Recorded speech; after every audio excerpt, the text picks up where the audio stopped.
All right, we're back. We're live again. People call this the most biased after show or live show on the internet, and I love it. You know what I mean? That means people are watching. The AllStar MMA Live. Make sure you guys go download the AllStar app. It's the best app in the business. You could customize it. You got all the promotions: UFC, PFL, Bellator, One Championship. You got my man Josh Emmett. You could go watch all his interviews. You could look at his statistics. You could look at his record. You could look at everything. Josh on the app. Josh, what's going on, man? It's been a while. You got the beard, man. We never seen you with that thing. Let's just tell us, what's going on with that. Yeah, it's great to be here. I'm just kind of hanging out, just letting this beard go. Started No Shave November a little early, trying to get a head start on everyone. So that's the thing. Never grown it out, but I don't know, it's different, man. So I'm gonna keep on rocking with it. Is it red? Yeah, it's crazy. It's like everything on me is like blonde, but my roots are red. So it's like my mom's a redhead, but it's kind of crazy. It's like I got red roots only in my beard though. It's wild. It is, man. It's wild that like some people's hair is a certain color and their beard comes out and it's a whole nother color. Me, I can't grow a beard. I got the Asian curse. If I try to grow it out, I got the Fu Manchu. You know what I mean? It looks ugly. I don't want to even deal with it. Do whiskers takes you a year or so? Nah, same thing with all my Asian buddies. Same thing, that they're like, we just mess with them because they're like, I've been growing this for years, and it's just a few little just patches. yeah, it's like a bunch of patches and little pubes and stuff going on. Man, let's talk about. There was only like one featherweight fight. Usually when I got fighters on the show, we like to talk about the featherweight fights that was on the card today. There was only one. It was Derek Minner versus Xiao Lan. It only lasted for about a minute. Derek Minner, I think the first kick that he threw, his knee went out. Something happened, and then he threw a kick again with the same leg. And then Xiao Lan, he saw that, threw a flying knee, dropped him, and finished him on the floor. Did you catch that fight? Yeah, no, I did. I actually I saw that one. It's a little unfortunate. Just it's crazy. We've been seeing all these injuries, coming in the first round. I don't know if it's due to, I'm not going to say lack of preparation, but I think lack of preparation within the strength and conditioning program. I think, I don't know if people are warming up correctly. I don't know if people are working on things that they should, just I don't know, just more mobility exercises, certain things to strengthen instead of doing. I don't get it, but it's unfortunate. But Xiaolan, he's come and trained at Team Alpha Male for a few times, so always rooting for people that come out. Yeah, he's looking better and better every fight. I talked to him ahead of this fight, and he was talking about he was tired of getting decisions and he wanted to finish. So he got one, man. It's unfortunate that his opponent got injured, but I think Xiao Lan has a bright future. He has that strong wrestling base, and looks like his striking is getting better. With Minner, man, it might be his last fight in the UFC. I think that's his third in a row that he's lost, and he's been finished at, I think, every fight. It's unfortunate, but this is a ruthless sport, man. The UFC is becoming more and more ruthless with like the roster. Have you noticed that? Yeah, no, I see all these cuts. It's just like what Burt Watson used to say. It's hard to get in, but even harder to stay in the UFC, and that's a fact. With you saying, if you're not exciting, you're not putting people in the seats, or you're not going out there and knocking people out or submitting people or finishing them in the fights, the UFC, they'll cut you.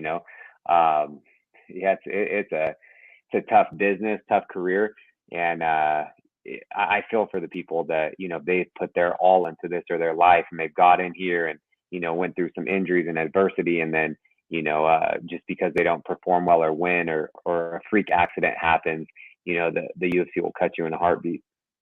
Yeah, and your teammate actually fought tonight as well, Benito Lopez, and he's returning off like a 3-year layoff.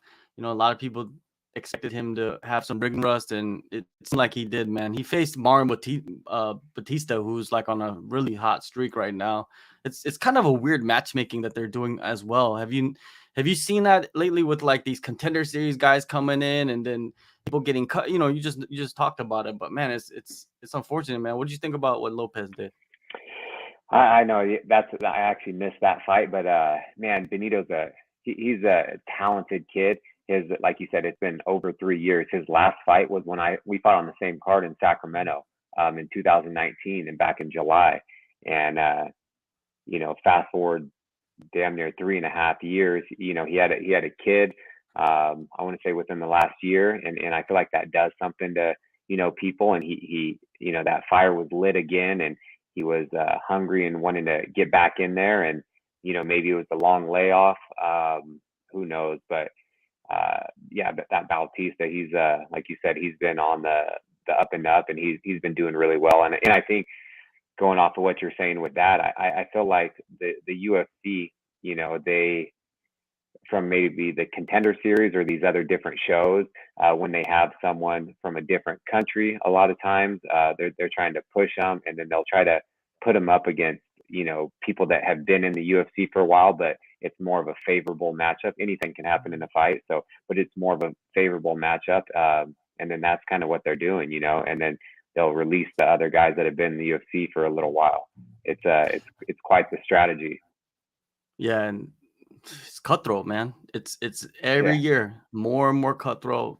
Guys are getting released. Guys are fighting out their contracts. That's the interesting one. Is a lot of guys. Bautista, this was I talked to him ahead of the fight as well, and this was his last fight on his current contract. He was fighting, and he said the UFC didn't even come with an offer. It just was letting him fight his contract, and he was on a winning streak. You know what I mean? Like, so it just shows you that you might have to go look. If you're in a position of Josh Emmett, it's a different story. But I'm saying, like, I don't know. I don't know. That's what. I signed a new 5-fight deal before my last fight. I'm kind of regretting that, because oh, really? I just I had 2 fights left, and then I was kind of debating it. I was like, because they came to me wanting to do a new deal before the Cater fight, and I thought about it for a while. Then I went ahead and did it. I almost didn't, but if that were the case, I would have 1 fight left on my contract, and man, I would do the same thing. I don't blame some of the people that are doing it. You know what I mean? Especially if you're not getting the fights that you've earned or want. Yeah, well, there's a difference between like you like fighting out your contract and the UFC not even come with an offer, right? So you have no choice in a lot of these situations. But when you see someone like your buddy Shane Burgos, right? He fought out his contract and now he's over there in PFL. And if you want big money, that if you're in a good position, you fight out your contract and go see what Bell's offering, go see what Bellator's offering, go see what One Championship is offering. Now you can do that, right? It's not like it was like 3 years ago. It wasn't like that 3 years ago. Yeah, and a lot of the kids, like you said, were like Bautista. He's talented. He's a amazing fighter, but it's like maybe he doesn't have that name yet where he could fight out his contract and then go get paid. Whereas like Burgos, he was a big name. He was in the top 10 for a while. He fought out his contract and got a ridiculous amount of money. And so, yeah, I'm happy for him. And I think he's going to do really well, in this first matchup, super favorable matchup, I feel like. Yeah, and like you said, he's going to get paid. Like, even for this fight, he's not even going into the season yet. He's going to get paid for this fight against Moraes, which, is a guy that's coming up from bantamweight. And Burgos is a huge featherweight as well. He's a huge featherweight. I remember when I was at 55 that he was, we fought on the same card in New York in, where were we? Buffalo. And we were in the same locker room, and I was asking my coaches, because I saw him warming up. I was like, oh, what's he fight at, 170? And they're like, no, 45. And this is when I was at lightweight, 55. So I was like, what the hell? How's that guy make 45? So I was like, maybe I'm in the wrong weight class. So like you're saying, Moraes, like he's a good fighter too, but coming up from bantamweight, he was a big bantamweight. But Burgos is a big featherweight. So there's definitely going to be a size advantage to that, and reach and strength and just a whole lot of things. Next week, Dan Hooker's fighting. He fought at 145. If you see the pictures that were released, I think yesterday, him standing next to Izzy. Izzy fights at 185. It's not really much of a size difference, to be honest with you. Wow. Damn, no, I didn't see that. Just height-wise or even size too? Yeah, they just like I Dan just looks massive, man. He looks like he should be fighting at oh 170, but he's gonna fight yeah at lightweight this time around. But still, he's so big, and some guys they can just cut weight, right? It's just yeah. they're just good at it. No, I think so too. But if they cut a little too much weight, where like I Mhm. think Hooker, he's a really good fighter. Obviously, comes from a great camp, and he found success at 155. But I think maybe that cut to 45 was just too much. You know what I mean? Mhm. Just way too much. But yeah, I think he does well at 55, and who knows? I feel like a lot of these bigger lightweights are going up, and then they're fighting at 170 and doing well too. So I do think it's just tough if you're not cutting the weight properly, or you're just I don't know. It just has to be everything has to be on to the T, and have a long camp and make sure you're getting hydrated properly and taking all the minerals and stuff, because when you are dehydrated a significant amount, it's like that's when you can get clipped and get knocked out. You know what I mean?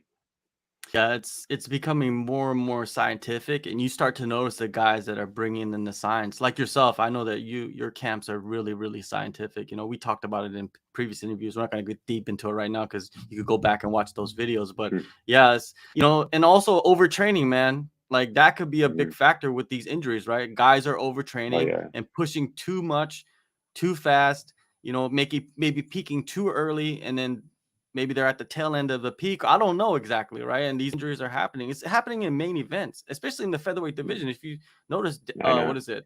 Ortega, his shoulder went out in the main event, Hmm. and then last week, Cater, his knee went out attempting a flying knee, right? Yeah, yeah, When you saw yeah. that, man, that was just hard to watch, right?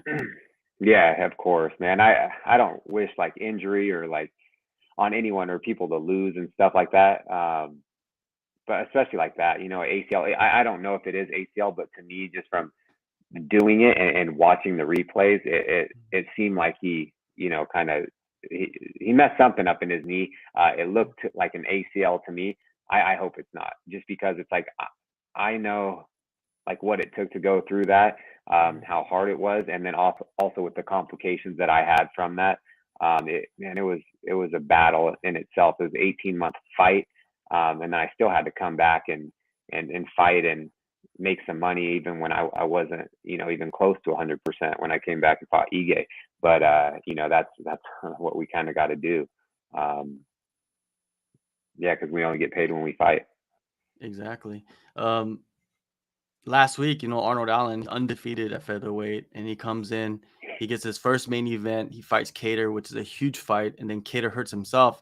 I don't think Allen won the fight, but he didn't really win the fight. It was just unfortunate circumstances for him. And he got on the Mhm. mic. He could have went one way and just been like, "What crazy?" and just start talking nuts, but that's just not in his personality, right? That's just not him. Yeah. And then when you look at him, like, where do you see him in the division, Arnold Allen? Do you see him as a top 5 guy, even though he's ranked, I think, number 5? But do you see him as a top 5 dude? Yeah, of course. He's good. Allen is good. I think the UFC just put him in front of me. I called that from the get-go. Once that went down, I was like, watch, they're going to put him in front of me. Mhm. Um, but yeah, no, he's good, man. He's talented. He comes from a good camp. He's young, hungry, hard worker, humble fighter, and yeah, I think he was, he was doing well in the first round. Like if I were to bet on that, I was going to pick Allen to win that fight anyways. Um, and so I do see him up there.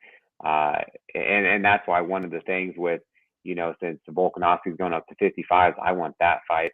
Well, he's the pound for pound number one, but if they're talking about an interim fight, I just want to fight. I've been wanting to fight since my fight back in June, and I'm just sitting here just waiting, and it's like it seems like another year is going to go by, or 8 months or whatever. So I'm like, there's really nothing. They're just like they're working on something. So we'll see kind of what happens. Even if it's the beginning of the year, I want an 8 to 12 week camp, and I think I've earned that instead of a short. Like the longest notice I've ever got was for the Cater fight. I want to say it was like 6.5 or 7 weeks. You see guys like Islam, he's never taken a short notice fight. Have you noticed that? Never. Like a lot No, of the Dan and Scaling, yeah. Go ahead. I don't blame him, just because I'm like thinking about it. I used to take every single fight, every opportunity. I've still never turned a fight down, but I'm Mhm. like, if you want like for my next fight is going to be my biggest fight of my career. Like there's no need to take a short notice fight because then you're not going to get the best fighter. You know, if someone takes a 4-week notice fight, a 3-week fight, it's like, yeah, they can win fights. I've gone in there, win fights. All my fights have been 6.5 weeks or shorter, and I win. But it's like I want 8 to 12 weeks so I can have that entire time to just prepare for an opponent, and then the best me can show up and perform. And I don't blame fighters for not doing that. And I heard Justin Gaethje say that a long time ago too. He said, "I'm not taking a short notice fight because then you're not going to get the best Justin Gaethje." Yeah. And I 100% agree with that, and that's kind of where I'm coming from now.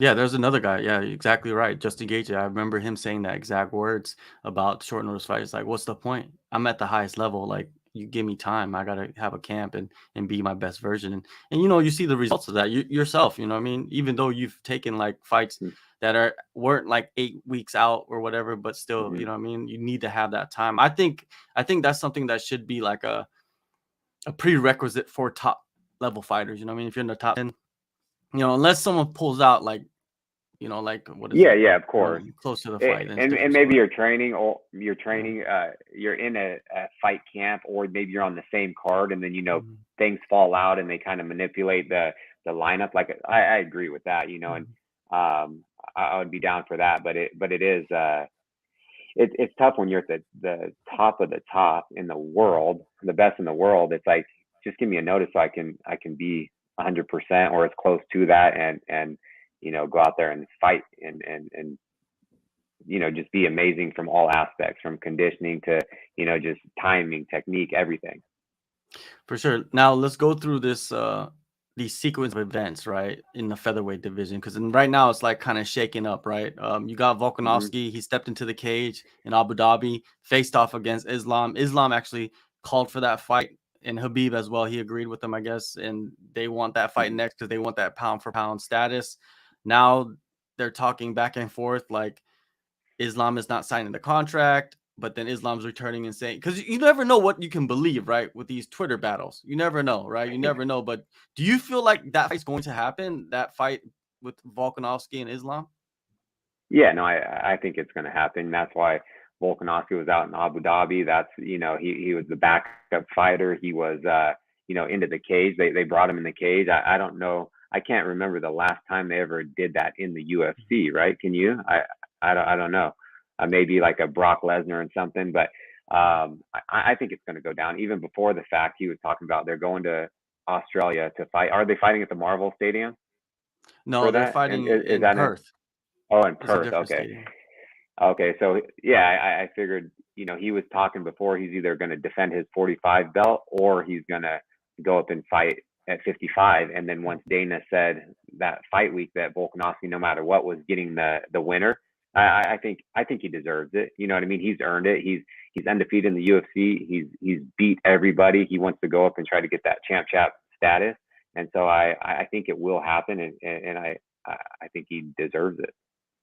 You know, once the back and forth started, you got Yair jumping in saying that, you know, he deserves the next title shot. But then if you look at the top 5, you know, Yair is ranked ahead of you, but he has lost in his last 5 fights, right? Am I wrong about that?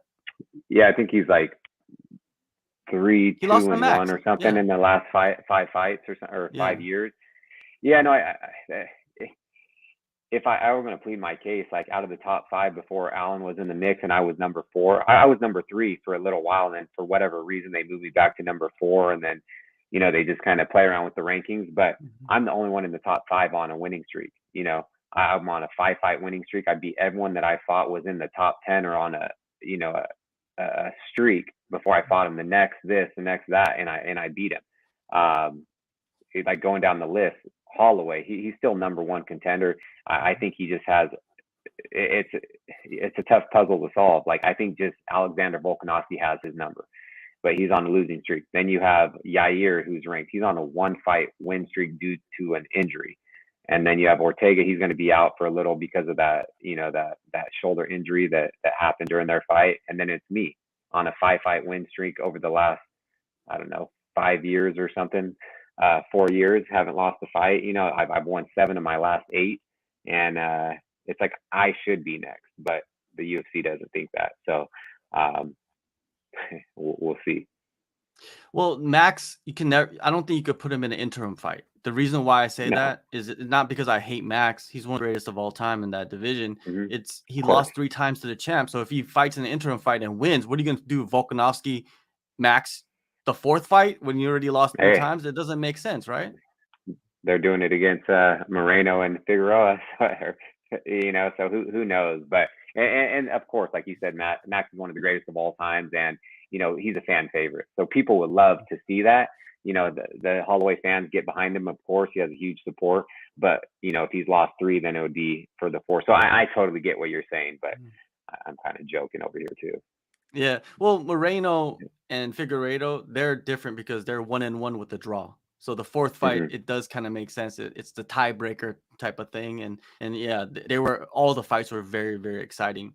The Max Mm-hmm. Volkanovski fights, maybe one of them was exciting. The other ones were clinics in a way, right? It was just like technical Mm-hmm. battles, but like the 3rd one, Volkanovski really showed levels, right? Did you feel like he did really show the best version of himself in the 3rd fight? Yeah, no, I agree. I thought he showed it in the first fight. The second one was super close, and then the third one, he won. Yeah, and had a great game plan and stuck to it, and had an amazing performance. Ortega, he's injured, so he's out of the picture. I believe he's like number 3 or something like that. Yair, yes, his last fight was a win due to injury. But the fight before that, he lost to Max. You do have Arnold Allen, and then it puts you in a position where you can fight for the interim title. People are talking about that. I think who else was Chael talking about it? There's people that support you, in the Hmm. industry, like pushing for you to get the interim title shot because Volkanovski, if he does go up in weight, the title's kind of tied up there, right? So Yeah, because if what? he does go Yeah, up, it's like the title will be tied up for an entire year. Because if he goes and yeah, fights in February, he's not going to turn around and fight in March. It's probably going to be International Fight Week in like mhm, June or July, and so that'll be a year. You know what I mean? And they've done interim titles 3 months after a champion's won yeah, in certain weight classes, 4 months. And so mhm, now they're saying the interim title won't happen. It's a year. Like, come on, you know what I mean? Even Daniel Cormier, he's getting behind me. And he's like, I deserve it. I should be next in line, whether it's against this person or this person. I should be in the mix. Like, it's clear as day to me. But who knows? it's clear as day to everybody. Come on, Josh. Like if Except you the look at it, matchmakers. yeah, the Except the matchmakers. What matchmakers. is what are they doing? Like if I think of like how to set the fights up, Yair, he's ready to fight. You're ready to fight, right? He's ranked ahead of you. He's number 2, right? Max is not going to fight for the interim title. Yair wants a title shot. He does have a win, against Ortega. Hmm. Why not match you guys up in Perth as the co-main event underneath Volkanovski and Islam? That gives everybody enough time to prepare and get ready, right? And if something happens to Islam, maybe, then you got a featherweight title fight that's one of you guys can slide in. Would that be a good best case scenario for that situation, you think, for the featherweight division? Well, yeah, I think I don't know as far as like going to Perth just because Mhm. those guys are fighting at 55. You know what I mean?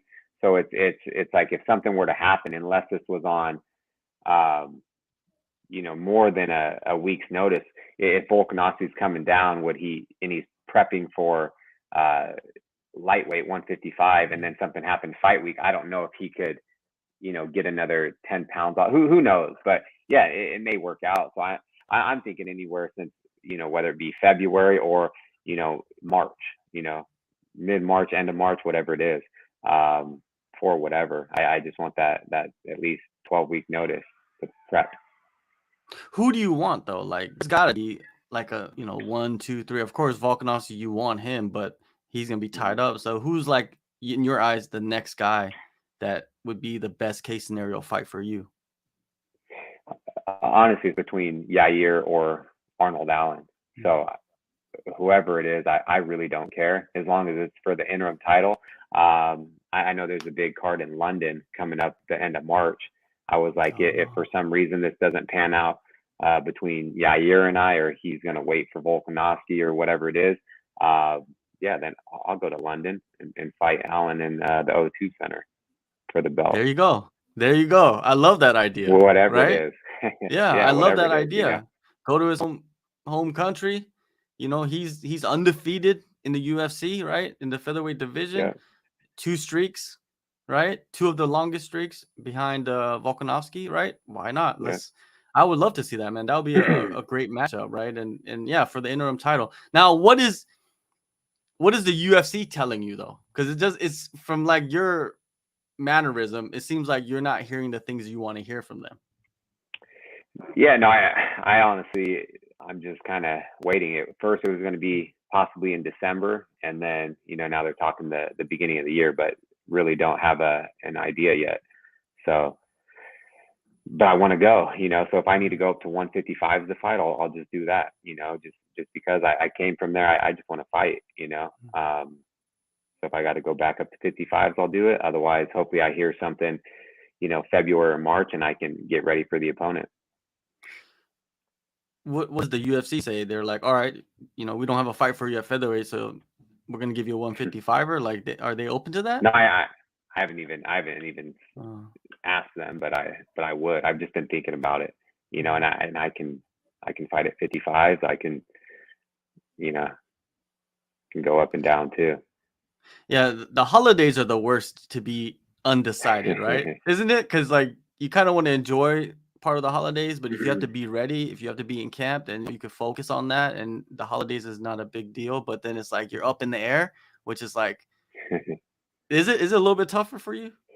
No, not really. Just because I've wrestled my whole life, so it's like the wrestling season is right in the bulk of the holidays. It's from like August or September all the way till March. So it's like I was always in wrestling for Thanksgiving, Christmas, New Year's, like all through college, and then since I've been fighting for over a decade too, it's I'm just used to it, and I don't really care because if I have a fight in the beginning of the year, say February or March, I can enjoy it. I've had fights in December and January, all over the place. So I just stick to my regimen, my routine, and then I treat myself after. I'll definitely make up for lost food or the holidays.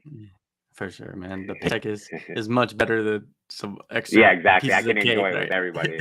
Yeah. These big steak dinners are much better than a ham on Christmas or something, right? So, Right. yeah, for sure.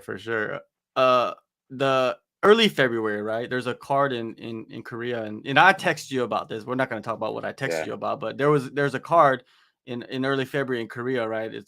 And they're looking for the main event, right? For sure, they're gonna put the Korean Zombie on there. So what I heard on the street was, this is on the street, right? This is just on the grapevine, is that they were reaching out to Max Holloway to fight the Korean Zombie in the headliner, right? That's what I heard.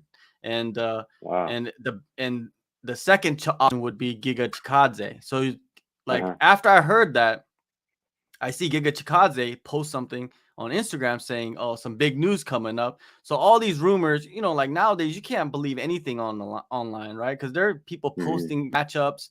You've been a victim to that, right? Oh, you're fighting Edson Barboza, and you're like, what?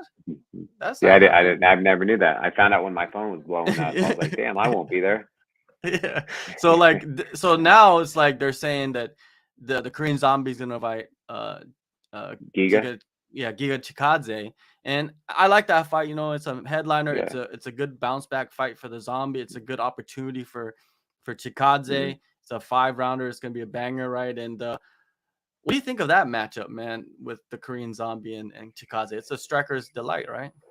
Yeah, I think it's a phenomenal matchup. Is that going to happen for sure, or is that? No, it hasn't been announced, but I thought I saw somewhere too. I saw a poster. Maybe people are so good now. I think maybe someone just made a poster. But yeah, okay. I thought that was the fight going down. But yeah, it's a great matchup. Giga, he's a great kickboxer, and then the Korean Zombie, he's a legend in the sport, and he's truly a zombie. So I feel like it'll be kind of just who's tougher and who can take more. But it's a fight for the fans, and I think everyone will get behind that and be excited for it. And it's it's awesome. It's in the zombies' home country, and I've always wanted to go to Korea. One of my best friends is Korean, and he always talks about it. I'm like, man, he tells me how cool it is. I definitely want to make it back one of these times. Maybe not to fight though. Maybe you could be one of the guest fighters. You know what I mean? During Yeah, that'd fight be week. sick. Yeah, Yep, I like maybe it. toss that idea to the UFC. Be like, yo, I want to go to Korea and be a guest fighter. You know, and watch the fight cage side and maybe do a little Yeah, commentary or something. Come on, man, let's throw you some bones, something. right? Yeah, I like it. I I would like it. love Now to we're see it. talking. Yeah, I'd love to see that. Yeah, it's an interesting matchup because the zombie man. I hate to say it, but he does seem like the injuries are catching up to him. Like the last fight, he didn't move Mm-hmm. like he normally did. Of course, Volkanovski's who he is, but still, like it. Did you see that a little bit? Like his body is not just it's not moving like it has been in the past. And I feel like age, it's like And, I'm older, but it's like he's took a lot more just wear and tear on the body. He was in the sport forever and then he went away. Did he have to like do something for the military and then he came yeah, back? Is for that what 3 happened? years. Yeah. Okay, so he did that and then he came back and took some time off and he's been in wars, you know what I mean? Where it's like crazy war. So I think it definitely is catching up with him. Maybe even just um I'm not sure, only he knows really, but he's still a great fighter, still a legend and fan favorite, but it could be catching up, just all that damage and just impact to the head. You don't know if that's kind of something that's causing him to slow down and maybe from him just, fighting a little consistently too. I thought he fought and then he jumped into that featherweight fight too, kind of Yeah. it was short notice because I know my name and his name were in the running, and then Volkanovski chose him. I was like, that's a smart decision. But so who knows if it was too short notice and he had to cut a lot of weight, and then going back to that being dehydrated, and he took some powerful shots in that fight. He in that time away, he had a bunch of surgeries, it allowed his body to recover. And one of the surgeries was the double shoulder surgery like TJ had when he got busted by USADA and went away, right? And he had the surgeries. Well, because he dislocated his shoulder in the Aldo fight before the military.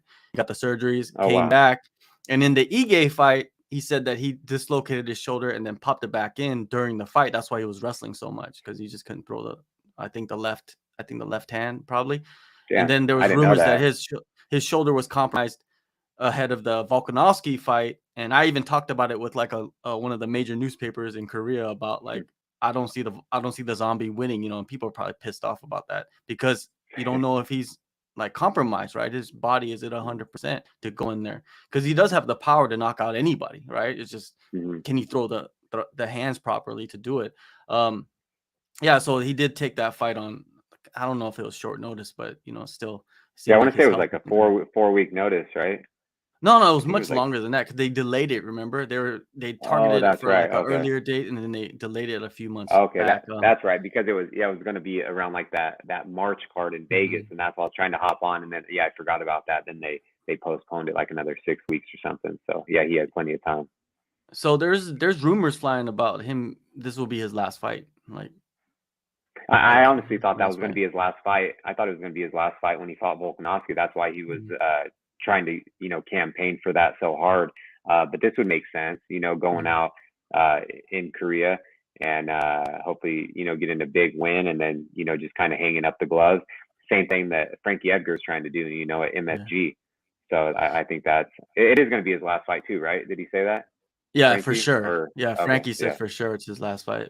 But I don't know. The matchup is kind of odd. It's not like like if he was fighting somebody that's been around for a while, like somebody that's a veteran, with a decent name. He's fighting Gutierrez, who's a decent name. It's just not well known as everybody else. You know what I mean? So very, very interested to see how that pans out. But Chikadze, man, like he's good, and he was like a guy that everybody thought was a huge threat, and then Cater went in there and showed levels to this game, right? So, what do you think about Chikadze, man? Like, is he lacking in anything? Like, did Calvin expose him? Did you feel like there was some exposing going on in that fight?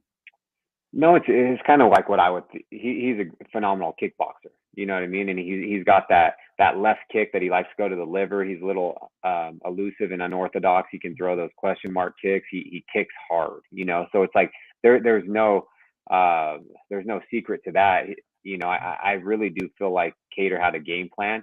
And I kind of thought about that when anytime Giga goes southpaw, he's throwing that liver kick or that head kick. I would just keep circling to my left, go away from it, and I would just crowd him. You know, fight him in a phone booth, like box him, go to the body, do all these type of things. And I think, and then when Cater took him down, you know, I that's where I feel like, if anything, you know, maybe I'm sure he trains everything. I know he comes from a great team and camp and coaches, and so I know he trains everything coming from kickboxing.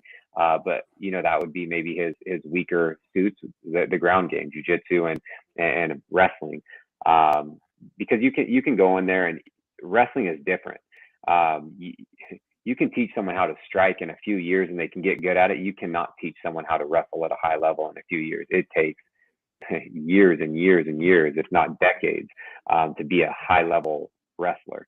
And that's where it's different. That's why I feel like a lot of people that find success, UFC champions, they come from wrestling backgrounds. I feel like it's a great foundation to have, and then you can kind of build after your foundation. I'm kind of happy for the Zombie that Max didn't take the fight. Well, we don't know yet, but because I think Max is a bad stylistic matchup for the Zombie. Like Max can fight at distance, and he doesn't, you know, he's very good on the back foot as well. Chikadze, like you said, Cater went in there with a good game plan. I feel like the Zombie can fight that way. He can mix in the wrestling. We've seen him against Ige, right? He altered the game plan and started to wrestle with him and take him down. I think he could do that, and he can fight in the phone booth. He can crowd people very well, right? The Zombie can and move forward. A lot of pressure. He can, you know, put pressure on guys. Yeah, I'm excited for this matchup. I'll be cage side, dude. I'm watching this fight for sure. Oh, nice. Cage side. If he retires after the fight, for sure, man. Like, I've actually never seen the Zombie fight live, which is kind of wild. But yeah, this one I'll be there. When because didn't Edgar fight him? Was that in Korea too? Yeah, but I was in the back.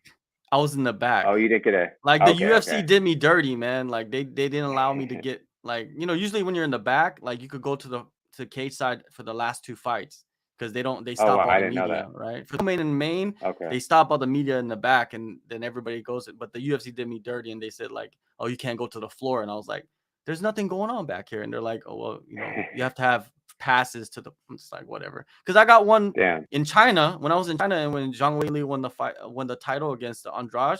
The UFC gave me both access to both, you know what I mean? So I went to the front and watched Zhang Weili knock out Andrade in like 60 seconds or whatever. That was an incredible moment because it was in China, first Asian champion ever. It's yeah, that's what this sport's about, man. That's what I like about this sport, is like you get to see some historic moments, man, and be there and feel the energy. And then you just watch these fighters like yourself just perform when the pressure is just at incredible levels, like something that I will never be able to do. But I just can like watch it and just be like, in a special way, be part of it, right? It's of course. And you know what it is, and like you've been in moments where you went to war with guys, right, back and forth, but you've been in moments where you just like starch dudes, right, like dead. Like, how does that feel, man? Like starching someone dead, and then you watch them fall, and you're not even going to like finish them. You know that they're gone. What does that feel like? I know they're out. And like the way I always describe it is, you know, if you ever played baseball, or it's like hitting, you know, even golfing, if you have a perfect swing and you connect, you don't swing with all the power. You just know it's gone. Same thing with baseball. And when you connect and you just know it's out before you even look up, it's the same thing. I know if I hit someone with my right hand or a hook, I just know it's like, it just connected perfect. And then obviously I can see him just falling over, and just walking away is that much more. I think, I don't know. I think it just optically, it looks a lot better too. You know, like it's like a walk-off home run, you know, or a grand slam at the World Series. It doesn't get much better than that. It's just one punch power, and then you just walk away as they fall. There's no need to follow up and inflict other strikes on someone, because it could, you know, especially when they're out, you know, it could cause some serious damage or maybe end their career. So that's like, my like some of my favorite moments just from like the Lemos knockout. I did that same thing with the Johnson knockout. Yeah. In the Johnson fight, did you feel like you were losing that fight? Because a lot of people felt like you were losing that fight, man, until that knockout happened. Did you feel the pressure of that heading into the third? No, I thought it was 1-1, and even on the scorecards, it was 1-1, and they said you got to go out there. And I like, if you go watch the fights, people think I was losing every fight. So it's if you go watch that fight again, I felt like I won the first round. The second round was close, gave it to him, and then I was winning the third round until the knockout. But yeah, I knew I had to. He was doing really well. Like Michael Johnson's fast, and he was going in and out pretty fast. And then in the third round, he was getting kind of comfortable, and he was staying closer to me. So then that's where I kept like feigning down, and he was dropping that backhand, and then that's when I, kind of feinted that body shot, and then came up. He thought I kept hitting him with a cross to the body, and he would drop it. So that's when I level changed, and he dropped that hand. I just threw that overhand right. People will say that's all I got, but it's like I will hit people with it. I don't care. I got 5 minutes. I'm gonna land it. I feel like I kind of mastered that thing, and I'll hit that on anybody. Yeah, you gotta stop it. Like Dan Henderson had the H-bomb, and what's coming, but can you stop it? That's the question, right? Like it's like Mark Hunt too. Mark Hunt, same thing. That overhand right's coming, but time and time again, boom, it would come and just sweep people. So many. I think this is not biased. This is not just because you're here, but I think you have the most power in your hands in the top team. Like if you look at it, Yair has some decent kicks, right, and power in his kicks, so he could probably knock somebody out clean with his kicks. But with straight power in the hands, there's not many guys, right? Like who? Volkanovski, he does have power, but he's more like nowadays he's just accumulating. He hasn't like starched anybody, like, because the Johnson knockout and the Johnson knockout is so incredible because he was knocked out on the feet. Like it's kind of like he stalled, he got knocked out, and it's just like, like those types of knockouts. Timber, like a tree. And he had never been knocked out before. There was like TKOs and stuff like that, and you can like even the Justin Gaethje fight. He wasn't KO. He's never been knocked out like that. He kind of, I feel like he got tired and he kind of gave up. He won it out, and then he just kind of slid down the cage when he fought Gaethje. But yeah, like I would agree. I know I have the most power out of everyone in the featherweight division. Volkanovski, like you said, he's a good fighter. He's not knocking people out. And sometimes he's talking about people have to make statements and go out there. That's not how that works. If you're in say like the NBA or basketball, you're in a bracket. It doesn't matter if you shut them out or you win by 1 point in overtime. You move on. You just have to win. You don't have to go out and make statements. That. So people saying like, oh, they have to make a statement in this. No, you just have to win and you move on. That's how it should be in everything. But there's always something, and I'm like, when I have more finishes in the last 5 fights than he does. He's making decisions. So it doesn't make a whole lot of sense to me, but it's a game, man. We'll see. It's a game. Yeah. The fighting is not a game. Yeah. All the stuff before it is a game, right? Like I think people have to realize that fighting is not the game. The game is everything leading up to the fight, the talk. You know what I mean? The negotiation, all of that stuff is a big game. It's just, man, it's just. A lot of people don't understand that aspect of it. Like there's so much that goes into it, especially behind the scenes that you guys can't really talk about because why? It's not for the people to know, right? Yeah, 100%. Which is frustrating, Yeah, it is. It is. Yeah. So there's some incredible fights, and I think like in the next month or two, we're gonna see some matchups come through. I think they're gonna probably. I think from what I heard is they're gonna finalize the Korean Zombie fight in the next week or so. So this is what I heard on the streets, right? So we'll see what happens with that. Let's go back to the event, man. UFC Vegas 64. The featherweight fight, going back to that, there was this huge line movement going on before the fight, like in the gambling aspect of it, where there was a lot of money being put on Chylon, so he became a massive favorite. I think that's what Okay. happened. And then the fight starts, and you see what happened. It looked like Minner was already injured. Like the first strike basically through, he got hurt, right?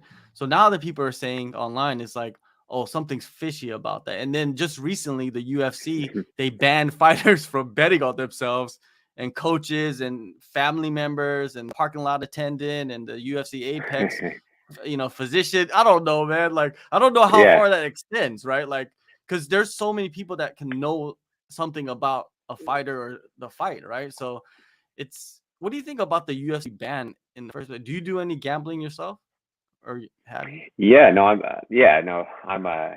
I like to gamble and stuff like that. So, no, I get it just coming from that. And we got the letter a few weeks ago, and I think it's just like coaches. I think it's like people that live in your immediate family and people that live in your household. But I have a lot of friends, like all my friends, like they bet on me all the time. It's yeah, that's especially when I was in Vegas last year. It's like they don't like.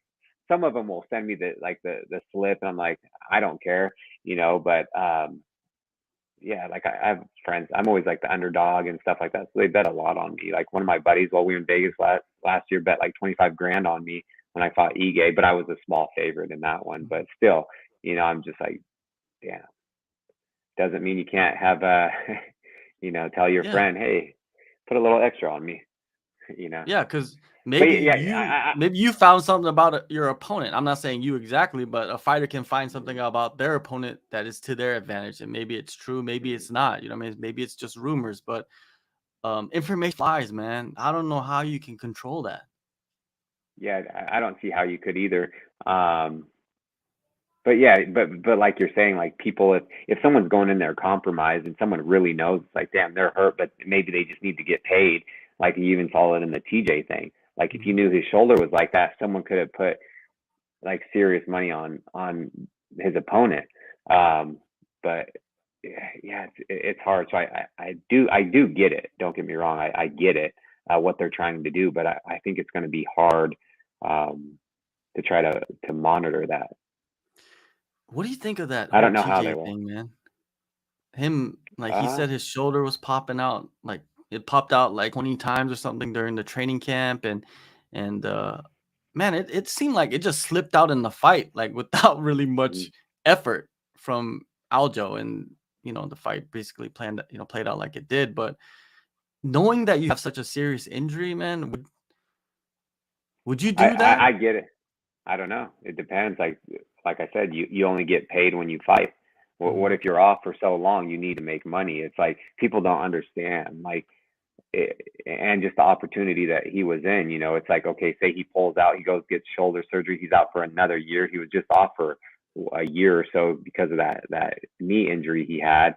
And then he's, in the back of the line, he has to win some fights to get back there. It takes him forever. Whereas you can go in there and still, win and fight as hard as you can, get paid, and then get it fixed. So I get it. Like if we were making money, like we were making good money, where people didn't have to fight just to kind of to live or to make money.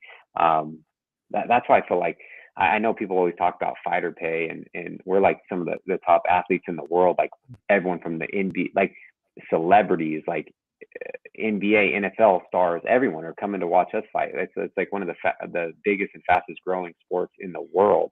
I think we should be getting paid where it's like worth our while, where you don't have to come back and fight compromised or injured to make some money to get by, or there should be some type of even like pension, you know what I mean? Like the NFL, after 4 years being in the league, you become vested with the company, and it's not a lot after, but you'll get medical and you get I think it's like $7,000 a month. But I feel like there should be a tiered system. Um, Yeah. Maybe off of you have 10 plus fights in the UFC, then you become vested with the company, or something like that, so we get medical and some type of, even if it's a small pension, not even that, we get half of what the NFL does. I feel like we should get some pension after we're done, because we put our bodies through hell, and a lot of times people aren't 100% going into these fights, and people don't know. It's going back to what you said, like you can't talk about it. Like I've had multiple things. I've gone into fights, I'd say most of my fights, but I'm talking to people or talking to you, and like, how do you feel? Oh, the best I ever felt, but I just went and got my foot x-rayed because I thought I broke my foot sparring, but I can't say that, so I feel like I think something needs to kind of change in that sense, because otherwise we Yeah, put if all the this time in and UFC, put our, yeah, no, go ahead. if the UFC like decided to do something themselves, I'll feel like there wouldn't be as much talk about a union, because it seems like the UFC is the target. You know what I mean? Everybody wants Hmm. to target the UFC. It's not like they're targeting Bellator. It's not like they're Hmm. targeting the PFL. You know what I mean? It's not like they're targeting one championship to get a union going. It's the UFC, right? So if the UFC came in and did something on their own, like you said, there's a tier, like 10 fights, Hmm. 20 fights, something like that. 10 fights, I think, is a Yeah. reasonable number. If you have 10 fights in the UFC, that means you're a straight up veteran of the promotion. Hmm. And yeah, you should be able to get medical. You know what I mean? Yeah. You should. That should be at the least. That should be the guaranteed thing is medical, man. Like, what the fuck? Like, you guys, the training that is required to fight is more than any other sport. Hmm. I would want somebody to argue, like, what other sport trains as much as a fighter, and then have to train the different disciplines. Like, every sport is one sport. You guys are Hmm. training multiple sports, right? At the same Yeah, time. all the time, every day, all day. It's like, even if boxing, it's like, okay, if I was just boxing, that training that'd be fun. I love hit mitts. That's like one of my favorite, aspects of martial arts is boxing. If I just had to, hit mitts, do bag work, run, do strength and conditioning, that's totally different. And then I'm sparring. Like, the only time you're gonna get, you could possibly get hurt like sparring is like, I don't know, maybe you get a little concussion or something, maybe you get a cut. But if you're sparring smart and you have like a bar, a headgear, and you have your hands wrapped properly and you're sparring with 16-ounce gloves, you're going to be okay. I've been boxing sparring for 10 plus years, and I'm fine during that time because I do things smart. But it's like when you're doing all the other things, it's like even strength and conditioning or whatever you're doing, because we're going at such a high intensity, it's like you're going so damn hard, you pull a hamstring, or even little things like that can pull you from the fight. Where these other sports, or they're getting paid, you know what I mean? Like, even the people that are playing the NFL and maybe they're just on the roster, they're still making a shit ton of money. They're making Six like figures. 900,000 now. I think Yeah. the league minimum went up, so I think they're making close to like 700 to like $1 million a year. Yeah. Can't complain with that. Yeah, you could sit out a whole year and make six figures. That's just like a And guaranteeing. yeah, And you'll be fine. you're not asking for that. You're asking for Mm-mm. something. You know what I mean? The fighters do deserve it, right? Like, I like the idea of the 10 fight minimum. If you do 10 fights in Like, the I'm UFC, just thinking, yeah, I'm yeah, thinking tiers. Like, even if you yeah, said you get to 10, then maybe mhm, that's like you get medical for you and your mhm, family the rest of your life, and then maybe you get to yeah, 15, then maybe you're getting $2,500 pension the rest of your life. Then you get to yeah, 20, maybe it's 5 or something. I don't know. I just think about it just because it's like I do think about what's next after fighting, and like what my body's mhm. gone through already, and what I've put myself through just to like entertain everyone else, and I want it to be, all worth it when I'm finished. And another thing that people don't talk about as well is like PTSD from fighting and injuries and training as well. You know what I mean? Like, that exists. I don't I think Yeah, people don't talk yeah. about it because you guys are fighters, right? So it's not like you're gonna openly be like, yeah, but it's something that we need to talk about more and more and more, as you talk about, like, fighters retiring, because now you're starting to see a lot of fighters retire, man. Frankie Edgar, we talked about him earlier, retiring. Joanna Hmm. retired, recently. Who else retired? There's been some big names. Did Jose Aldo retire too? Exactly. Jose Or he? Aldo retired. You know what I Yeah, mean? Like, Jose Aldo. those guys, those fighters, if they deserve a pension, they're the ones that deserve a pension, right? Like, at the highest Yeah, tier, whatever the tier that would be. But you bring up some great points, man. I never even thought about like a tier type thing, but I it just think does. about, because Yeah. I get when like some people are getting in, maybe they go like 1-3 out or 2-4, 2-6. Like, okay, it's great they did it, but it's like they're not making the money. But once you get up there in the rankings and you're still not making that much money, it's I feel like something like that. So at least you'll be, because you put your literally life into it, and then it's like after you're done, it's like if you're not getting anything and you're almost in the same position you were, it's like, damn, I should have, I should have went a different route and chose a different career and put all this time and energy into something else where I could have like some type of, retirement and pension and medical and, insurance, stuff like that. So that's just me thinking, but I think it would be great for the fighters. Yo, you're thinking what everybody else is thinking. Like if you're a fighter, you're thinking about that. If you're not, then I think you shouldn't be fighting because Yeah. you need to think about your future, man. Like there's a reason why you do this. The people that come out and say like, I just love fighting. I don't care about how much I get paid. It's like, really? Really? Like that's how you really think about this? Because man, it's a lot of shit that you gotta put on. Like you're risking, your life, what I mean? Like pain for the rest of your life, right? When you get to like your 50s, when you get to your 60s, like how's your your hip gonna feel? I mean, do you need to get a hip replacement? That's what I'm thinking about as well too, is like fighters, if they have a long career with the UFC, they should get the medical. Because why? Maybe at they're 55 years old, their hip is not, because there's so much work that you have to do with your hips, right? Your body's moving so much that if you ever get a hip replacement, it should be covered, man. That's like basic coverage that you or should younger, have. people in their 40s, late 30s, you know what I mean? It's like you're seeing it just from being an athlete their entire life and then putting in, 5, 10, 15 years in the UFC. You're going to need something. I can guarantee that. Like later on in your life, whether it's for who knows what the hell it's for, but I would almost guarantee they'll need multiple treatments. Yeah, for sure. And stem cells are getting better. Those like those injections that they have now. There's a lot of shit out there that people really don't know about, but athletes do, and it costs money. It's not cheap. And another thing is like they need to get rid of this fucking show and win bonus bullshit. They need to get rid of that. I agree.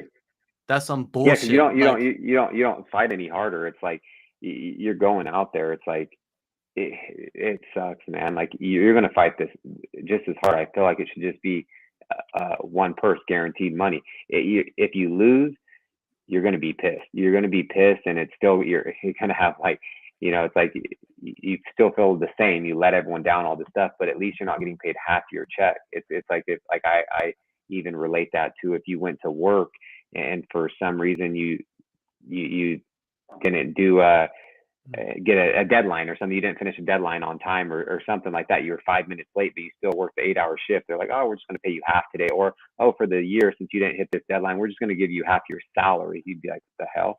It's the same thing with fighting. You're still working just as hard. It doesn't change anything but your bank account, and then it stresses you out even more.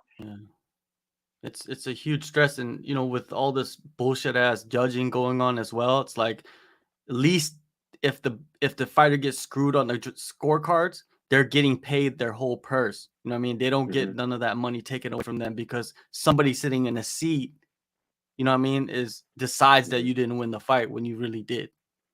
Yeah, I agree.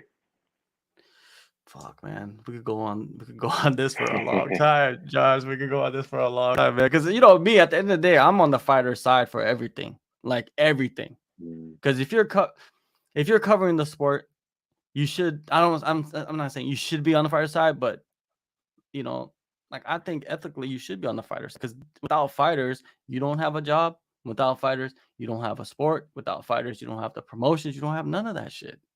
The fighters are the ones that drive it, so you should support them to get what they need, right? It's just like any other sport as well. You know what I mean? But in basketball, if you don't have the players, you don't have a league, and that's why they have lockouts and all that shit, right? Because they're not getting treated, the way they are, and it's just hard to do one of those lockouts in fighting because the NBA is the NBA. It's only like one league, right? So it's kind of, it's hard to like try to put people in certain positions. But yeah, man, it's pretty wild. Now, going back to the show, Lemos, the main event, right? The Lemos versus Rodriguez. Man, Lemos has some serious knockout power, man. Like she went in there and cleaned the clock on Rodriguez. Rodriguez has smooth striking. Do you follow the strawweight division at all? No, no. I guess you can say that just because I watch most fights. As long as I'm really don't have like a super strong commitment or something, I'm watching. I'm tuning into most fight nights or pay-per-view. I've always been a fan of the sport, and so I watch most of them. So yeah, I've seen both of them. I knew how good Rodriguez was. I haven't really seen too much Lemos. You know, I've seen the highlights, and then I was like, okay, I remember that fight, but I didn't know too much about her. But I watched the fight tonight, and yeah, she's got some serious power. She was throwing heat. You know, she was throwing them, and then especially that one that she connected with when Rodriguez came in and she hit her with that overhand hand right on the top of her head too, like her forehead, just completely stunned her. It probably sent that, you know, that shock down your body, where that's why her arms dropped and her legs were probably heavy and couldn't lift them up, like she was in mud. And then she just swarmed on her and finished her with some vicious strikes, and you know, got the finish. So I think that would be a great matchup with the winner of next week's Esparza and Willie Zhang. Yeah, I think she should fight for the title next. If she doesn't, she should fight Rose. You know what I mean? Yeah. She's a former champ or somebody, because she's got silly, like her fight IQ has excelled as well in this fight. What I noticed from her was that, you know, Marina Rodriguez is a really good striker, long striker, right? So she's pretty good at like controlling the distance against her opponents. But Lemos went in there and put some pressure on her, and at the same time was at the perfect distance where she wasn't getting hit with the kicks as much, and the punches were just out of reach, and then she would dart in and land some power shots. And I think Marina Rodriguez got frustrated with that. You know what I mean? In the first round, she looked like she was kind of getting frustrated. Second round, she continued with that, and then put a little bit more. Lemos was a little bit more aggressive, and then took her to the ground and kind of controlled her there. You know, landed some good shots there, and it almost choked her out on the ground as well. And then the third round, I believe that's where the finish came. She just hit the gas and felt like, okay, I like fighters, they get a read on another fighter, and then they just go in and they understand like which combination is gonna work at what distance. Man, it's such a fucking crazy mind game in there, man. Like to be able to like read all of that and then control your body, and then like attack at the right moments to get a finish. That's why it's so hard to get a finish at the highest level. And a lot of people don't understand that, right? They're always like, "Oh, you gotta finish. Like, you need the finish." Yeah. But you know, Yeah, they're there's like, don't certain let it go to the matchups. judges' scorecards. Yeah, Yeah, don't let it go to the judges. Like, I don't think there's one damn fighter that's trying to. It's like when people say that, I'm like, you know nothing about fighting when they're like, can't let it go to the scorecards. Like, we're not trying. Like, that's for sure.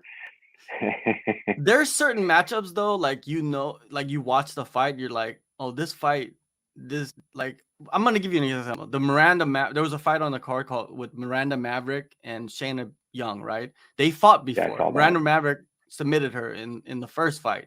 In this fight, Miranda Maverick just dominated her, right? And I was like, she needs to finish her. Like, why is she even going? Like in that fight, I felt like she should have finished Yeah, her, yeah, because it was yeah, just like on the ground. She was on top the whole time, just beating the shit out of her, and she just couldn't yeah. finish the fight. It's like, you should finish the fight. The finish is And there for and you, I you know. I do think like even I saw that fight too, and I think Maverick was doing great on the ground. She definitely had you know, she was much better on the ground. Where I felt like even Young was connecting, you know, with that right hand. Miranda was kind of blitzing in with her chin up, and I thought Young might catch her, but then after she took her down and was like just controlling her the whole second round, and you know, going for chokes and ground and pound, taking her back, then I felt like that kind of got in Young's head. So when she would change levels, then she could connect and land on her. But I do agree. I think with experience, she'll get better with that, because when she did have her mounted or she had her back, if she would just sit there and just keep landing punches or just elbows, just start going crazy, you will get the stoppage eventually. But I feel like a lot of people kind of let off the gas. You know, like you have someone mounted, just go to town with elbows and punches hard and vicious, and the ref is going to stop it. But when they only do it for a little bit and then they let off, and then she can get a different position or go to, you know, turtle position, and then she's back to that, having her back. I think just the experience when that does come into play, or if she goes back and watches the tape, I feel like that's when we can kind of like critique ourselves a little bit more, because we're like, oh damn, I could have done a lot more there. I could have just put it on him, or I could have got him out of there, you know. And I think she'll continue to improve. Yeah, and Maverick was the big favorite on the card. She was like a 750, 740 or Yeah, something like like that. Ridiculous, right? So, yeah, um, yeah.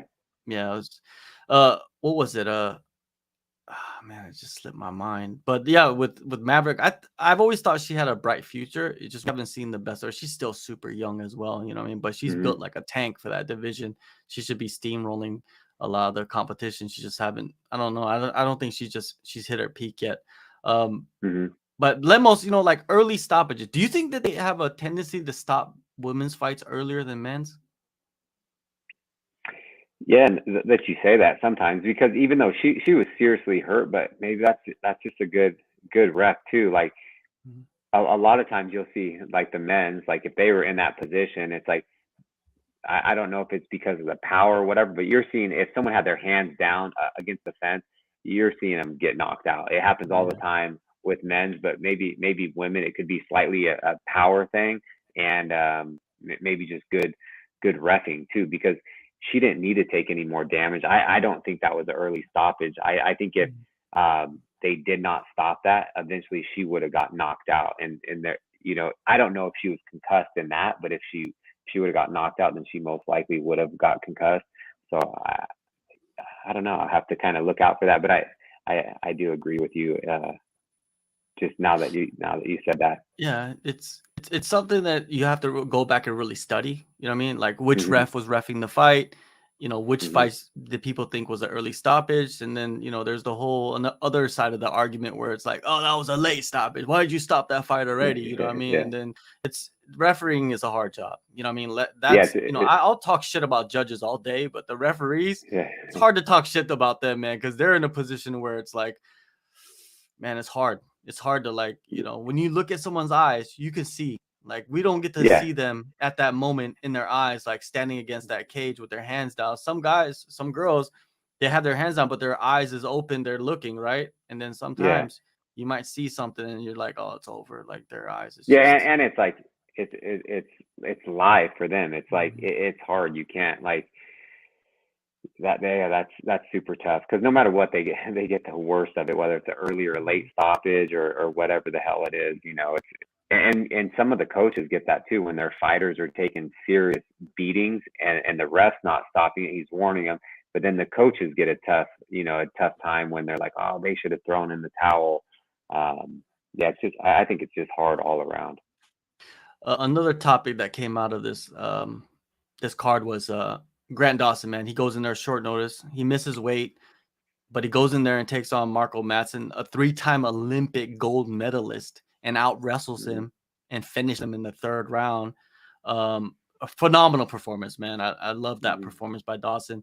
He goes out there and calls out Tony Ferguson. Before he called out Tony Ferguson, I tweeted out, I would love to see Grant Dawson versus Tony Ferguson. I didn't even know that he was going to call him out. I just said that I would love to see it. And then people are like, why is he calling out Tony Ferguson? And I think it's a perfect call out. You know why? Tony Ferguson is sitting at the bottom of the top 15. He's not the same Tony Ferguson that he was a couple years back. It's a fight where Hmm. you could take you're gonna go in as the favorite. You're hot. He hasn't even lost a fight in the UFC yet in that lightweight division. It's hard to go without losing, right? And Hmm. you got to take advantage of that. And plus, you're not going to get paid to face another killer in that top 15, right? And Josh, Yeah, you're the position you're in. You got to make the right decisions. You want to pick the yeah. fights where you go in as the favorite, and then you could build off that. Especially with Tony, he's a huge name, So Hmm. I don't like when people are saying like, "Why are you calling out people that are on the decline?" It's like this is fighting, man. Fighters get to do that.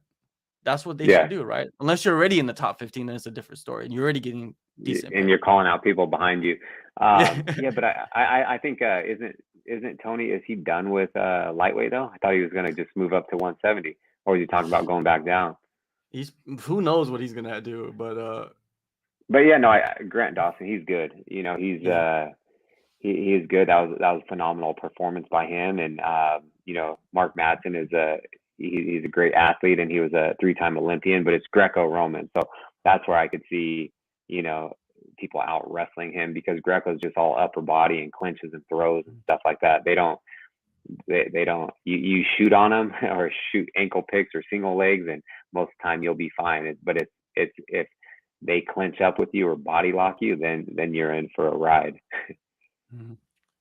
Yeah, Tony's sitting at number 14, man. At In the lightweight. rankings. Yeah, lightweight. Oh, So I think it was like a guy in his position, Dawson. It was a good call out. If they give him a fight, that's even better for him. I doubt they do give him the fight, but yeah, it's even better for him, man. He could go in there, win that fight, maybe even finish Tony, renegotiate the contract, get a little bit more money, and then get a yep. better fight in that top 50. Because right now, Yeah, dude, the and lightweight division is thick. stacked. And if he gets to fight Ferguson, he's such a big name. It's like, Dawson, if he were to get a win, his stock will rise like crazy. And Yeah. Tony has a huge following, so it's like a lot of people that aren't familiar with Dawson, they may hop ships or just get familiar with him and like his fighting style and become a fan of his. So it is smart and strategic, and yeah, you can't knock him for that. But he's a great fighter, talented. All right. Before we got about 20 minutes left. I usually like to do 90 minutes. We got 20 minutes. I want to talk about next week's card. There's a huge card happening in New York City. You got 2 title fights. You got Mako Chandler versus Dustin Gaethje. Let's talk about that fight first, man. It's like if you were going to go up to lightweight, Josh, it's like one of those guys would be one of the fights that you would want, right? Like they are Yeah. action packed. They'll sit in the pocket with you, right? That's what you want at the end of the day, right? You want big names with guys that sit in the pocket with you, right? Exactly. So what do you But think about that matchup? I think it's a great matchup. Both great fighters. Michael Chandler being a former Bellator champion, he came over to the UFC, and he's just, they've been really trying to, push him, and he's got huge opportunities and huge fights. I'm leaning towards Poirier. Chandler has the knockout power, and he has the endurance for days, and I think he has better wrestling, but Poirier has, I feel like, better striking, and he has better jiu-jitsu. He also just has that experience on his side, and Poirier's a southpaw, whereas I feel like he's fought more conventional fighters, so I feel like he's going to have. I just feel like he's going to get the better of Chandler on his feet, and I'm looking forward to the entire card, that fight, and a lot of the other fights as well. Have you been impressed with Chandler though? Like he's fought some crazy fights, and I think his best win is probably Dan Hooker. Ferguson fight. Yeah, Tony didn't look that bad against Chandler, right, in the first round until he got caught. I thought Ferguson was winning that fight, Yeah. and then he got caught with that front kick. But yeah, like you said, probably the Hooker finish was his biggest and best performance. Just because he came in, was that his first fight in the UFC too? Yes, and then he came in and he caught him, and that kind of blew his stock up, and then he lost to Gaethje, right? And then he fought Ferguson. So has he only had 3 fights in the UFC? I think he's had 4 fights in the UFC. Let me check this real fast. I gotta. Oh yeah, he lost to Charles Oliveira. Oh, that's right. You're right. So yeah, so with him, like I think, 2-2. Yeah, he's 2-2. He's 2-2. He's he lost to Gaethje and Oliveira, and then his last fight he knocked out Ferguson.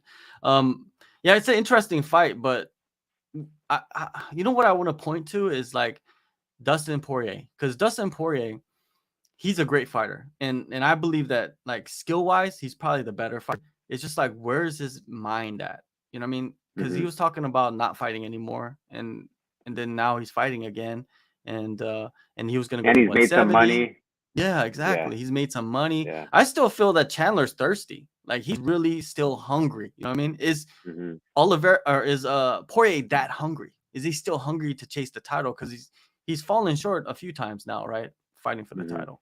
So this is gonna, I think mentally, that's the biggest challenge for Poirier. Like, where's his mind at entering the fight? This is what I see. But skill wise, Poirier, man, he's shown much more. Look at his resume; it's insane. Like he's beaten, and at where his opponents been in their career. That's another thing to look at, right? As well, on the resume, it's like you beat somebody, but where did you beat them in their career? Do you look at that as well? Yeah, it definitely depends on when you fought them at their prime, or were they on their tail, or like on their way out, and you see that with a lot of UFC fighters when the UFC is very strategic and doing so with like big people that they think are going to be their next money makers. They match make it perfect, and it goes just to what you said. It's like for people that were vets, but like they're not in their prime, they're not doing as good as they used to. So then the UFC will match them up like this up and coming star with someone that's a big name on their way out, that on paper they know they're most likely going to win, and then they constantly do that to get them to close to the top or the top. And I think that this is the situation right here. I think that they want to push Chandler. They Oh still yeah, want to push him. 100%. Yeah, from the get go. That's why he didn't he hop into a title fight his second, or no, it was Gaethje, right? So he beat No, Hooker, his and then second he fight was fought. the title fight against Oliveira. Yeah, that's what I'm saying. Yeah, he Yeah. won one fight, then he's fighting for the title. Like, that is insane. They want to push you if they're doing that, and how they brought him over, and they probably paid him big money and stuff like that. So they kind of have to get their money's worth, or their return on their investment. And they're definitely, you can see in not every fight, but most of the big fights, like the narrative, who they want to win, and who they're kind of pushing, and you see that a lot of people are biased towards who the UFC is trying to push as well. Yeah, it's when you look at like skill wise, these guys are so skilled. It's just like, where are they at their career? Like how much there's another factor as well. Is like Chandler has taken a lot of damage in those 4 fights. Like he's gone in there like a a wild bullet, you know what I mean, just flying all over the room and just hitting everything and getting hit by everything. And Poirier as well. Poirier's been in some crazy wars, in his last couple of fights. He's taken a lot of damage. Just I wonder when that's gonna catch up as well. With these fighters. It's gonna be interesting, man. It's gonna be a firefight. It's gonna be one of those fights where everybody's like, yeah, it's gonna be crazy. I think it will be crazy because once one of those guys get hit, they're gonna be like, all right, let's just bang it out, because that's what the fans want, and you guys are getting paid a lot of money to do it, so why not? And what's wild is that Islam is saying that, oh, I think the UFC is waiting for me to fight the winner of Chandler Poirier. That's another little twist too. He said that on Twitter, like, because he's talking shit back to Volkanovski, and he's like, yeah, I think the UFC might be thinking about March against the winner of Poirier Chandler. So I'm like, oh, there's another reason why I'm thinking that they want Chandler to win the fight. I don't know if they want him to win the fight, but Oh, they do. Yeah. It's like, they do. Yeah. It must be good to be in that position, right? I'm not gonna lie. Yeah. To be in Michael Chandler's position where you're coming from another promotion, and they're just already on you, like they already want you to be Mr. All America, because I think that's what they're pushing. They're pushing the Mr. All America. And you can't knock Chandler for that. You can't knock Chandler for that. He's in a good position to be in, but I feel like, my opinion, it's always like that, who they're really pushing, or who they want, because it's like, if that's what they want and then something happens, it's like you spoil the plan. I feel like I do that a lot too. Like, everyone that I'm fighting, I don't think they want me to win, but I keep spoiling their plan. Yeah, there's always those fighters that spoil the plan, and then eventually spoil too many parties, and now you're the party. Exactly. So it'll come eventually. Yeah, man, just do your thing, man. Next, the co-main event, Carla Esparza versus Zhang Wei Li. Has Esparza ever been to Team Alpha Male in the past? Have you ever seen her up there? No, she's never been to Team Alpha Male, but like we actually went to college together. So oh, no way. Oh, okay. Yeah. So I went to Menlo College. I wrestled. It's in the Bay Area out here, and actually a lot of people, like my old wrestling coach, Danny Castillo. He was there as well, but he was a few years before me. It's crazy the fighters we had, like Cody Gibson. He was wrestling there with me. I don't know if you know who he is. He's fighting the UFC. He's been doing really well too. Cody Gibson. Carla Esparza was on the girls' team. Ashley Evans Smith on the girls' team. Ryan Benoit even came to our school and wrestled for a little while there. So all of us, like, were at least the people I just mentioned, besides Danny, we were all like on the men's and the women's wrestling team during the time I was there, and then like everyone's in the UFC, and we have some other guys that wrestled there that they fought in Bellator and things like that as well. So it's kind of crazy. It is, man. It's crazy how like the wrestling community is so small. My younger brother, he wrestled at Central Washington University, and he Oh was like wow. good friends with Brian Caraway, Misha Tate. They all wrestled together, and you know what happened to them. You know, what I mean, they were in the UFC. Brian Caraway's top 15 fighter. Misha Tate became the Yeah, champion. no, My I know brother, them, and yeah, yeah, you know even with them, them, yeah, like yeah, it goes back to a long story. Like even when I was yeah. at the Bay Area in Menlo, it's like they I got introduced to them by a friend of mine that fought in Bellator, and then they stayed with my wife and I even Mhm. in our place in the Bay Area, so Misha can go train and stuff. So it's a small Deep, world. deep Hmm. roots, man. My brother, he fought in Bellator, and like he retired undefeated because he got injured. Oh You wow. know what I mean? Like a serious injury to his back and neck and stuff like that. So he couldn't Yeah. continue his career as a fighter. But yeah, so it goes deep, man. Like a lot of people don't know that. That's my younger brother. But What was his name, or what's his name? Steve, his name is Steve. Hmm. But Wow. yeah, like he was in Vegas. Like when he got injured, he was in Vegas. He was training down there. He was actually getting ready to go on the Ultimate Fighter, and then hurt his back and neck, and just Yeah, never that recovered sucks. from it. And there's a lot of stories like that, man, in fighting that people never hear about talented guys that just get injured, Hmm. man, because this is a brutal sport. Like you get injured, shit happens, and my brother's good now, but you know what I mean? Like when you're a fighter, that shit never leaves you. It's just like you Yeah. watch your friends like get into the UFC and become like top best in the world, and you're just like, fuck.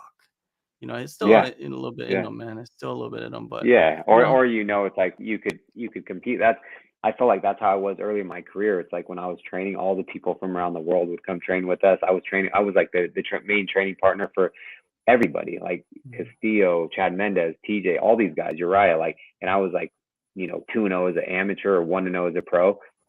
So I knew where I stacked up, but I could see that. Like if I never went on and then all these guys got to become champions, number one contenders, big fighters, I'm like, damn, like I could have done this, but I totally get it, but so yeah, it's tough, man. Or you see It is. people that got injured and they're coaching, and then it's like then the Mhm. people get in and they go to the top and can make Mhm. some money and do some big things, but they know they could do it too. So Yeah. it's hard, man. I It totally is. get It's a it. hard sport, man. It is. But Yeah, going yeah. back to the fight, man, Zhang Wei Li, man, what do you see in that one? A lot of people feel like, the video comes out of Zhang Wei Li, high crotching Francis Ngannou, and everybody's like, oh, Carla's dead. Like she doesn't have a chance, right? But man, you can't never count out Carla, man. Mhm. She's twice the champion for a reason. Yeah, I think really Zhang will have definitely the speed advantage. She'll have more power. She'll have the advantage on the feet. But we have seen her wrestling get better in her last fight against Joanna Jędrzejczyk. Like she took her down and like went to town on her with some vicious elbows and ground and pound. And but Carla, I know she's going to have the wrestling advantage because going back to what I said earlier, you cannot teach wrestling at a high level in a few years. And Carla's been wrestling most of her life and through high school and college and at the national tournament, and even while we were in college, she was still into MMA and she was doing jujitsu and all this stuff. So I feel like she'll have the advantage when it comes to grappling. It's just can she close the distance in order to get her to the ground and then just kind of shut her down and go to work, and I do believe she will get her down. I think she just has to keep sticking to that plan no matter what, just keep getting her down, changing levels, setting up her takedowns with her punches, and then that'll open up the punches upstairs. But get it to the ground and work ground and pound. And even if you're winning round by round, that's her like success to victory or keys to victory. And Willie Zhang, you know, she's the beast, that's for Yeah. sure. Yeah, and one thing about Carla is she can stick to the game plan. Like she'll stick Hmm. to it if it's working. And at the end of the day, it's her. All she has to do is win the fight. She don't have to finish the Yeah, that's fight. it. She has the belt. You Hmm. have to take the belt She's from the her, champ. right? Yeah, she's the champ. Yeah. So, I I think the pressure is more on Wei Li because everybody thinks she's gonna go in there and just crush Carla. And I'm pretty Yeah. sure that's in her mind as well. People are probably telling her every day because they're all in Vegas and she's running into everybody all over the place, and they're probably saying that to her. You know what I mean? And it could, like, I would go back to the psychological effects of fighting, man. Like, it could get into your head and you get overconfident, and Carl comes in with a really good game plan, and next thing you know, you're on Mhm. your back for 10, 15 minutes.